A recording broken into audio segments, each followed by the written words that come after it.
सर्दी के सीजन में अगर बच्चे को सर्दी लगती है तो कुछ चीज़ें बट ऑब्वियस लगती है, लेकिन इस मौसम में जहाँ पर गर्मियाँ इतनी तेज़ी से बढ़ रही हैं, उस मौसम में भी अगर बच्चे को सर्दी लग जाती है तो हम ऐसी कौन-कौन सी छोटी-छोटी गलतियाँ कर रहे हैं जो कि जाने अनजाने में भी बच्चा भी कर सकता है, पेरेंट्स भी कर सकते हैं, जिसकी वजह से बच्चे को सर्दियाँ लग जाती हैं। तो आज की वीडियो काफ़ी इन्फॉर्मेटिव है।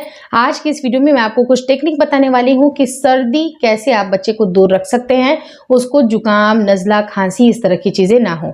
वीडियो काफ़ी इन्फॉर्मेटिव है, प्लीज शुरू से लेकर लास्ट तक जरूर देखिएगा। नमस्कार दोस्तों, मेरा नाम हर्षिता वर्मा है और आपका मेरे चैनल ट्विंस फाइवल बेबी केयर पे बहुत बहुत स्वागत है। जैसे ही आपका बच्चा जैसे छोटा है, 6 महीने से छोटा है तो कुछ टेक्निक अलग होंगी, लेकिन 6 महीने से बड़ा बच्चा है तो उसकी टेक्निक अलग हो जाएगी।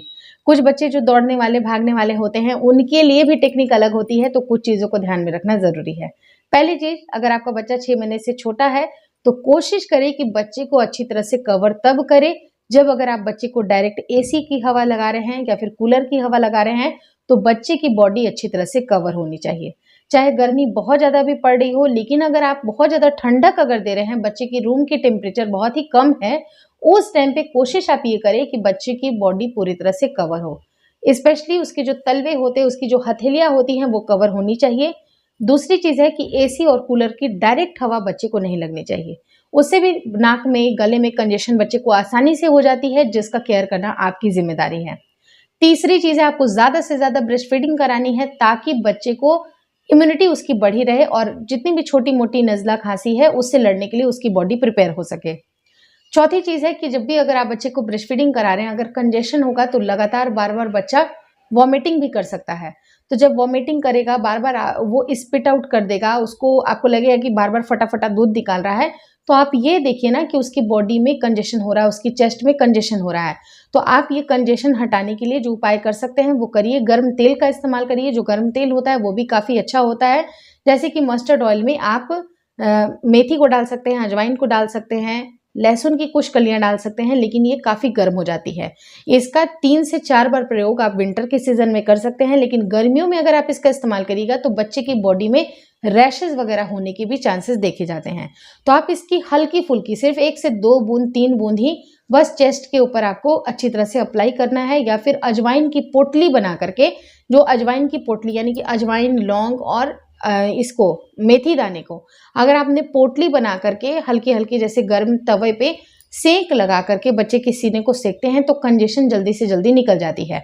तो आपको ये भी ध्यान रखना है कि वैसे भी ऑयल का एप्लीकेशन आपको नहीं करना है जिससे कि बच्चे को रैशेस हो जाए या फिर दाने निकलने स्टार्ट हो जाए, तो उसके बजाय आप अजवाइन की पोटली का इस्तेमाल कर सकते हैं।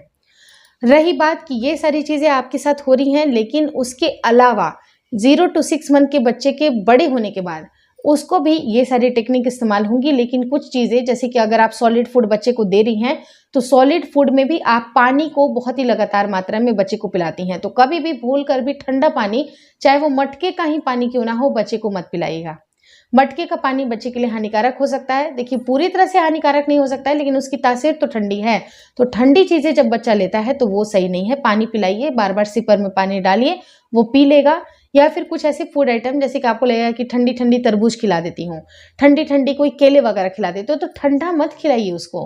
उसको नॉर्मल ही टेम्परेचर में खिलाते रहिए और हो सके तो उसको हल्की-हल्की सी उसके कपड़े हल्का पहनाइए दिन के समय में। जो जहाँ पर आपको लगता है कि एसी और कूलर नहीं चल रहा है तो उस टाइम पे आप बच्चे के लिए बिल्कुल पतली कॉटन की जो गंजी वगैरह होती है, पैंट होते हैं, उसका आप इस्तेमाल करें। लेकिन अगर बच्चे को आपने एसी में डाला है तो बॉडी पूरी तरह से कवर होनी चाहिए, चाहे आपका बच्चा 6 महीने से बड़ा ही क्यों ना हो।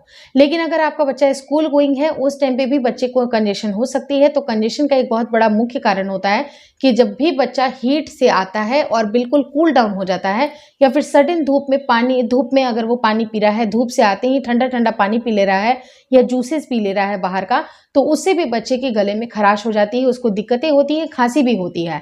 और वो भी कई बार अगर बच्चा जैसे कोई भी चीज़ें खा रहा है, अगर कंजेशन उसको गले में बन रही है, बलगम बन रहा है, तो वो खाना वॉमिटिंग कर देता है।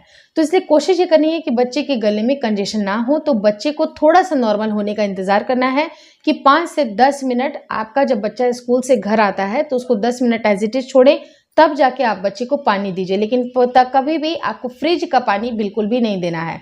बहुत ज़्यादा ठंडी तासीर की चीज़ें बच्चे को शाम के वक्त नहीं खिलानी है, इससे भी बच्चे को कंजेशन हो सकती है। तो ये सारे जो स्मॉल टिप्स एंड ट्रिक्स हैं वो आपके डेफिनेटली काम आने वाले हैं, जिससे कि आपके बच्चे को कोई भी सर्दी नहीं लगेगी और उसका खाना भी अच्छी तरह से डाइजेस्ट हो सकेगा।